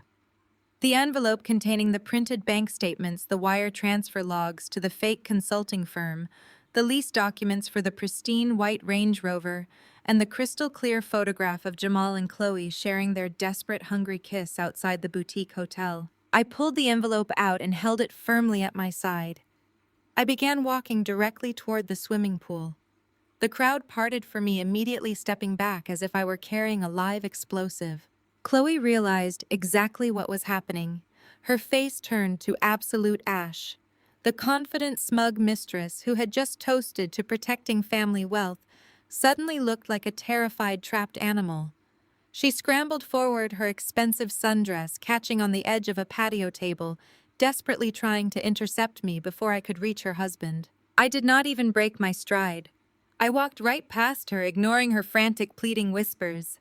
I stopped directly in front of Andre, holding the heavy envelope out toward his chest. I looked him dead in the eye, making sure my voice carried over the murmurs of the stunned crowd. And since we are talking about protecting assets, Andre, you need to see what Jamal was actually buying with that $40,000. Andre reached out with trembling hands. His eyes were wide, filled with a sickening mixture of dread and desperate confusion. He wanted to take the manila envelope from me, to open it quietly, to process the destruction of his life in private. But as his fingers brushed the heavy paper, I pulled it back. Handing him the evidence directly would give Jamal an opening. It would allow Jamal to whisper lies, to spin a narrative, to perform damage control in the shadows. I did not want damage control. I wanted an execution. I needed this to be a public, undeniable slaughter of the false reality they had built. I stepped around Andre, leaving him grasping at empty air, and walked purposefully toward the far end of the patio. Jamal had gone out of his way to set up a massive 80-inch high-definition projector screen next to the pool house. He had rented the equipment specifically to broadcast the afternoon football games for his fraternity brothers, ensuring he remained the ultimate generous host. The game was currently playing silently in the background, casting bright flashes of green turf across the stone pavers. I reached the media console positioned beneath the screen. I pulled my smartphone from the pocket of my linen dress and grabbed the HDMI adapter resting on the tabletop. Jamal realized exactly what I was aiming for. The smug, arrogant mask melted off his face, replaced by sheer, unadulterated panic. He shouted my name, a harsh, guttural sound, and shoved past two of his fraternity brothers scrambling to cross the patio to stop me. He was fast, but my absolute composure made me faster. I jammed the adapter into the bottom of my phone and mirrored my screen to the projector. The football game vanished instantly. In its place, blown up to 80 inches of blinding high-definition clarity, was the photograph. The image illuminated the entire backyard, casting a harsh, unforgiving light over the silent crowd. It was the picture of Jamal and Chloe standing outside the boutique hotel. There was no room for interpretation. There was no angle that could justify their posture. Chloe's hands were tangled fiercely in the collar of Jamal's shirt. Jamal had his hands resting possessively on her hips, his face buried against hers. Their lips were locked in a desperate, undeniable, and deeply intimate kiss. The timestamp and the hotel location were stamped clearly in the bottom right corner in bright red digital font. A collective, horrifying gasp ripped through the backyard. The sound was incredibly loud, a sharp intake of breath from 50 people simultaneously witnessing a catastrophic moral failure. I stood calmly by the console and swiped my thumb across my phone screen. The image on the giant projector shifted. The kissing photograph disappeared, replaced by a scanned copy of Jamal's private bank statements. I had highlighted the wire transfer logs in bright yellow. $40,000 drained directly from our joint business account funneled straight into the shell corporation Chloe had registered under her maiden name. I swiped my thumb a third time. The screen flashed again, now displaying the official lease agreement for Chloe's pristine white Range Rover. The document clearly showed Jamal's signature on the guarantor line, proving he had been secretly funding his mistress's luxury lifestyle while allowing his own brother to drown in financial anxiety. I looked at the crowd. The suburban illusion was entirely shattered. The prominent church elders who just minutes ago had been nodding in approval at Brenda's speech about family legacy were staring at the screen with open-mouthed disgust. One of the local politicians actually turned his back, muttering to his wife that they needed to leave immediately. The pristine, highly curated social circle Brenda had spent decades cultivating was watching her family implode in real time. I shifted my gaze to Andre. He stood frozen by the swimming pool, his eyes locked onto the giant screen. The color drained completely from his face, leaving him looking like a hollowed-out ghost. He looked at the timestamp on the kissing photo. He looked at the lease agreement signed by his older brother. Then, very slowly, he turned his head to look at his wife. Chloe was trembling violently. The golden daughter-in-law, the pillar of grace, was backing away from the crowd, shaking her head side to side. She held her hands up, tears streaming down her perfectly tanned face, desperately trying to formulate a lie that could possibly counter the massive photographic evidence glowing behind her. She reached a hand out toward Andre, opening her mouth to speak. Jamal skidded to a halt a few feet away. His chest heaved as he frantically waved his hands in the air, yelling over the shocked murmurs of the crowd. He shouted that the photos were fake, that I had hired someone to alter the images, that I was a bitter, jealous woman trying to tear the family apart out of pure spite. He was begging his brother to listen to him, commanding Andre to ignore the screen and trust his own blood. Andre did not listen. He let out a raw, agonizing scream that tore through the humid air. It was the sound of a man whose entire reality had just been violently ripped away. He did not step forward. He launched himself across the stone patio like a guided missile. He tackled Jamal right at the edge of the lavish, catered buffet. The impact was deafening. Both grown men crashed backward, their combined weight completely destroying the elaborate food station. Thick wooden tables splintered and collapsed under them. Towering displays of hors d'oeuvres, silver chafing dishes, and crystal platters went flying across the ground. Roasted brisket, expensive cheeses, and shattered glass rained down on the patio as the brothers hit the stone pavers in a tangle of furious limbs. Total chaos erupted. Andre was fueled by the blinding rage of a betrayed husband, raining heavy, brutal punches down on Jamal's face and chest. Jamal fought back desperately, throwing wild elbows, trying to throw his younger brother off him. They rolled through the ruined food, knocking over a towering heat lamp and smashing into a row of white folding chairs. Jamal's fraternity brothers finally snapped out of their shock and rushed forward, yelling and grabbing at the two men struggling to pry them apart. Brenda completely lost her mind. The regal, composed matriarch shrieked an agonizing, humiliating wail that shattered whatever dignity she had left. She stumbled backward, clutching her chest as if she were having a heart attack, and collapsed heavily against a white patio column. She begged the church elders to help her boys, crying out for someone to stop the violence. But her elite guests were already backing away in horror, shielding their faces and ushering their families toward the side gates, utterly disgusted by the visceral display of broken morality. I stood by the media console, unplugging my phone and slipping it smoothly back into my pocket. The execution was complete. Through the violent commotion of shouting men and breaking glass, I kept my eyes fixed on Chloe. She realized with terrifying clarity that she had no allies left. Her mother-in-law was socially ruined. Her lover was bleeding on the patio, and her husband was actively trying to kill him. She spun around, her expensive white sundress catching on a shattered piece of wood, tearing the hem. She kicked off her high heels, abandoning them on the grass, and sprinted barefoot toward the side gate. She was heading straight for the driveway, desperate to jump into her luxury Range Rover and escape the nightmare before Andre turned his fury on her. I followed her. I did not run, and I did not rush. I walked at a steady, unhurried pace, stepping carefully around the fleeing guests and the crying matriarch. I pushed the wrought iron gate open and stepped out into the front driveway, just in time to watch Chloe sprint up to her pristine white vehicle. She grabbed the chrome door handle, yanking on it frantically, her chest heaving with panicked sobs. But the door was locked and the car was already moving. The heavy rumbling diesel engine of a commercial tow truck idled loudly in the driveway. The driver, a burly man in a neon safety vest, had already secured the heavy steel winch directly beneath the front axle of Chloe's vehicle. As she pulled on the handle, the hydraulic lift whined, and the front wheels of the Range Rover lifted smoothly off the pavement. I had made the call exactly 1 hour before arriving at the cookout, officially terminating the corporate lease payments Jamal had been hiding. Chloe screamed at the tow driver, banging her fists against the tinted driver's side window of her car, demanding he put her vehicle down immediately. The tow truck driver, a massive man with a thick beard and absolute indifference to suburban drama, did not even flinch at Chloe's shrieking. He simply pulled a heavy steel lever on the side of his truck. The hydraulic lift locked into place with a loud metallic clank, securing the pristine white Range Rover at a severe angle. He climbed up into the cab of the truck, the heavy diesel engine roaring as he shifted into gear. Chloe chased the truck down the long driveway, her bare feet slapping against the hot asphalt, pounding her fists against the side of the moving vehicle until it accelerated out into the street.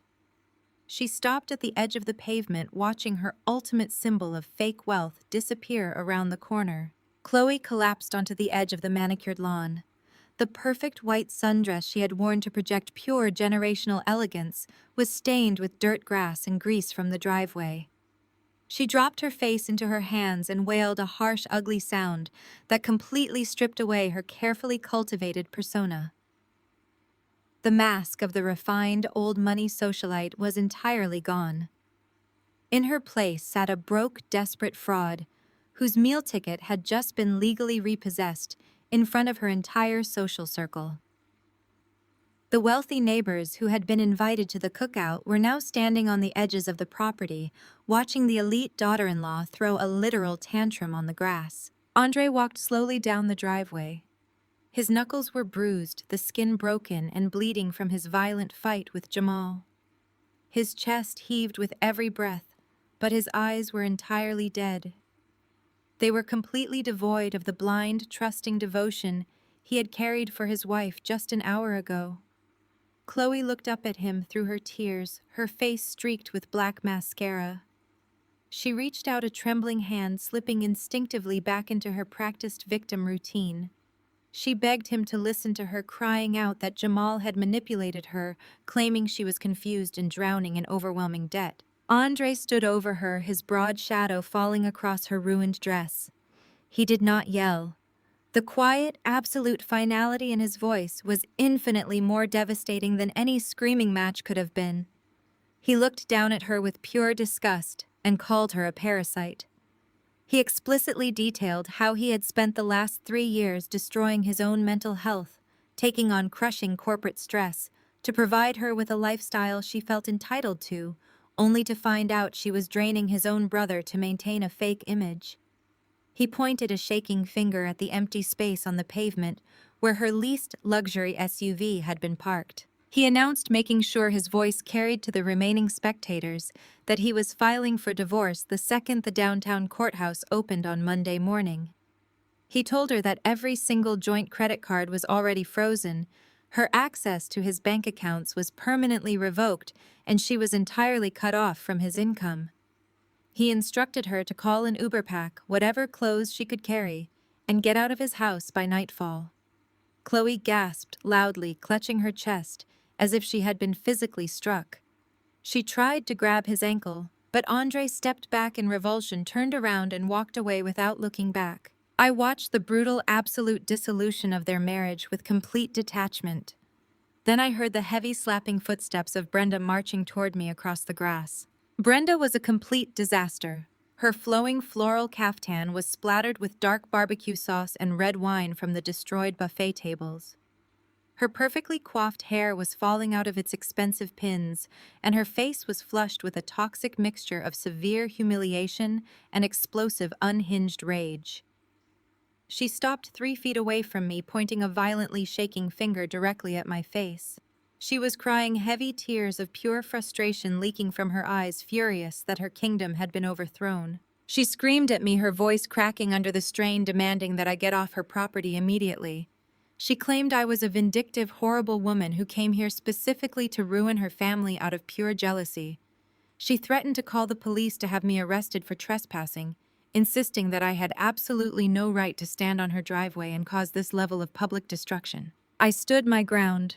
I did not raise my voice, but I injected every single syllable with the cold, hard authority of a landlord addressing a severely delinquent tenant. I reminded Brenda that she seemed to be suffering from a massive memory lapse regarding the legal property deed currently soaking in her potato salad. I clearly and coldly stated that this was not her property. It had not been her property for 3 long years.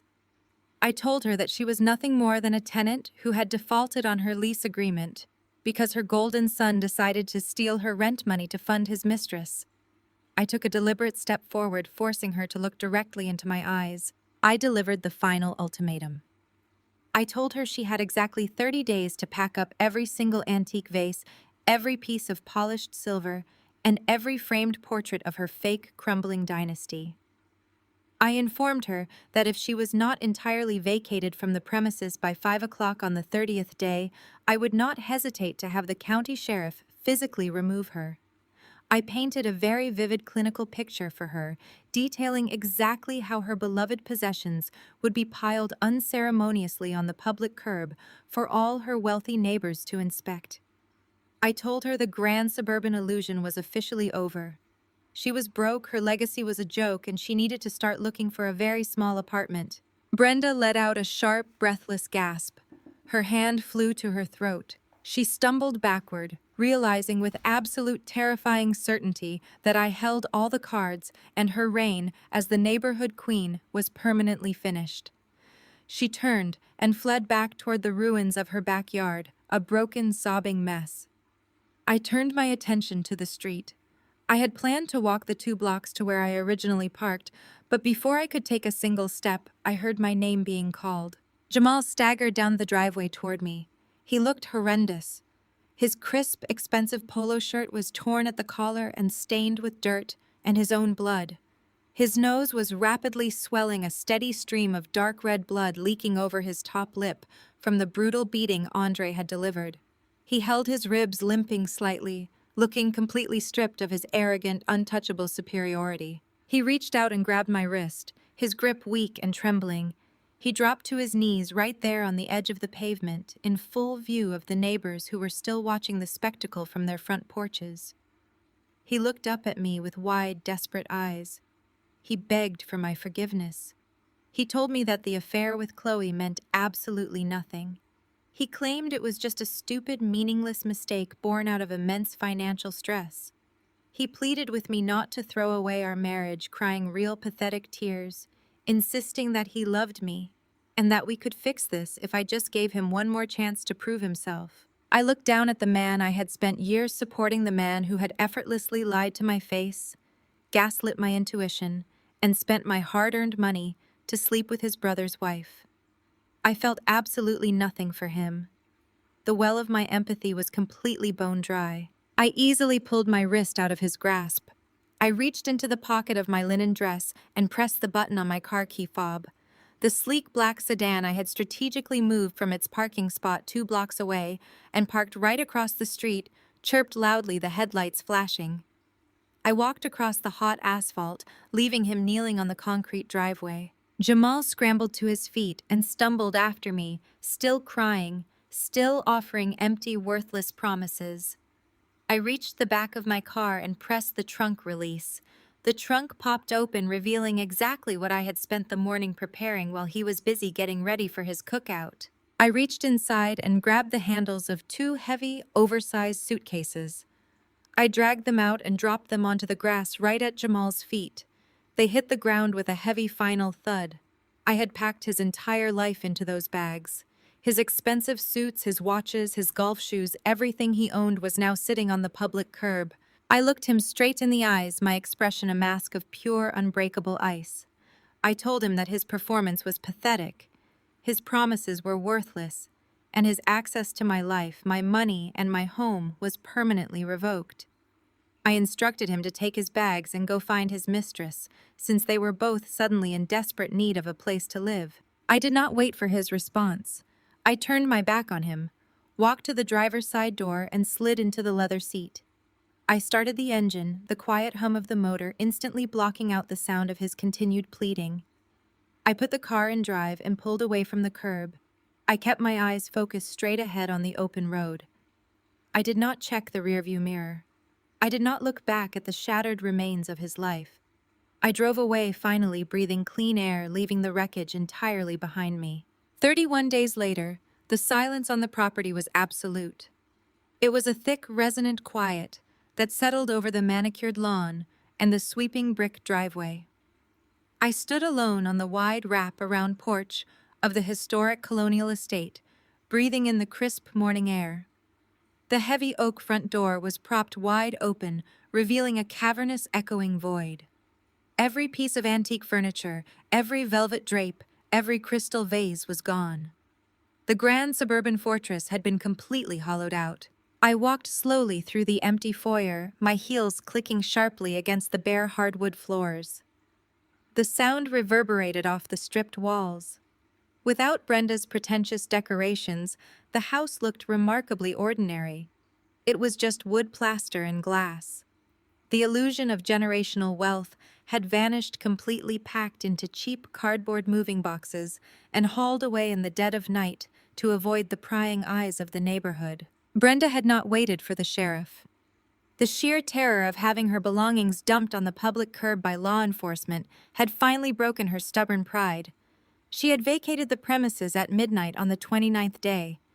Through the legal grapevine, I learned she was currently leasing a cramped two-bedroom apartment in a highly undesirable zip code entirely cut off from the affluent social circle she had spent her life worshipping. The church elders had officially asked her to step down from her committee positions, citing the public disgrace of the cookout. Her empire of lies had collapsed into dust. Chloe had fared no better. Andre had been absolutely true to his word. He had filed divorce papers that very Monday morning, executing a ruthless legal strategy that froze every joint asset and entirely revoked her access to his income. Stripped of her leased luxury vehicles, her stolen boutique shopping sprees, and her unearned social standing, Chloe had been forced to move back into her parents' modest suburban home. The polished old money facade she had worn so arrogantly was permanently shattered, leaving behind nothing but a broke, humiliated fraud. And Jamal, my now soon-to-be ex-husband, had lost the most. Stripped of the business accounts he had been draining, completely cut off from the wealth I had been generating, he found himself entirely isolated. He was living in a cheap weekly rental, desperately trying to keep up appearances, while his professional reputation imploded. The fraternity brothers who had witnessed his public beating and financial exposure had quietly distanced themselves. He had no wife to support him, no mistress to stroke his massive ego, and absolutely no respect left in the community. He was a ghost haunting the edges of a life he had foolishly thrown away. The sound of heavy diesel engines broke my reflection. I stepped back out onto the porch and looked down the long driveway. A fleet of sleek, black commercial trucks was pulling through the wrought iron gates. The side of each truck bore the crisp silver logo of my luxury staging and renovation company. Behind them rolled a massive industrial dumpster, signaling the beginning of the end. My lead foreman, a broad-shouldered man named David, stepped out of the lead truck holding a thick clipboard. He walked up the porch steps, greeting me with a respectful nod. He asked if we were ready to begin. I looked at the empty house behind me and gave the explicit order. I told him to tear it all down to the studs. I ordered his crew to completely gut the interior. I wanted every trace of Brenda's outdated, suffocating aesthetic erased from existence. I instructed them to rip out the heavy floral wallpaper, smash the faux antique brass fixtures, tear down the cheap crown molding she had used to fake opulence, and demolish the cramped, segmented floor plan.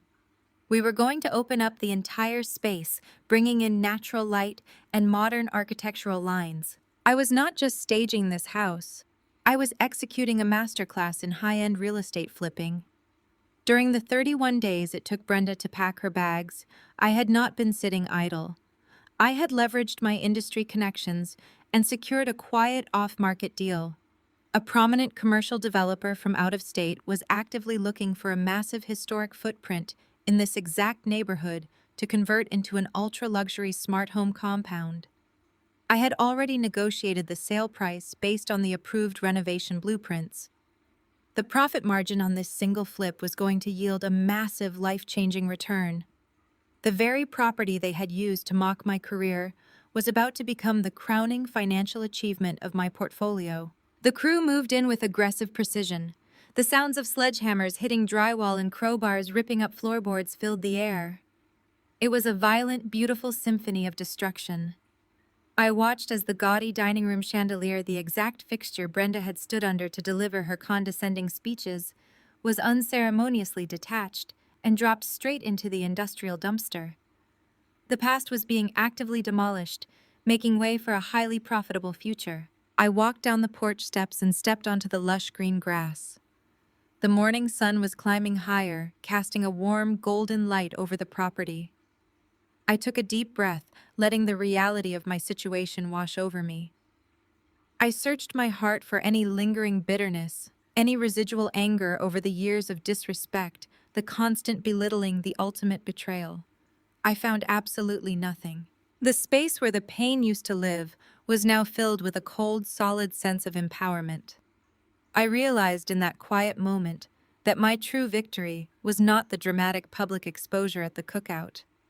The true success was not watching Jamal bleed on the patio, or handing Brenda her eviction notice, or seeing Chloe's car towed away. Those actions were simply necessary course corrections. They were the surgical removal of parasites. My real success was recognizing my own unshakable worth. For years I had allowed their voices to dictate my value.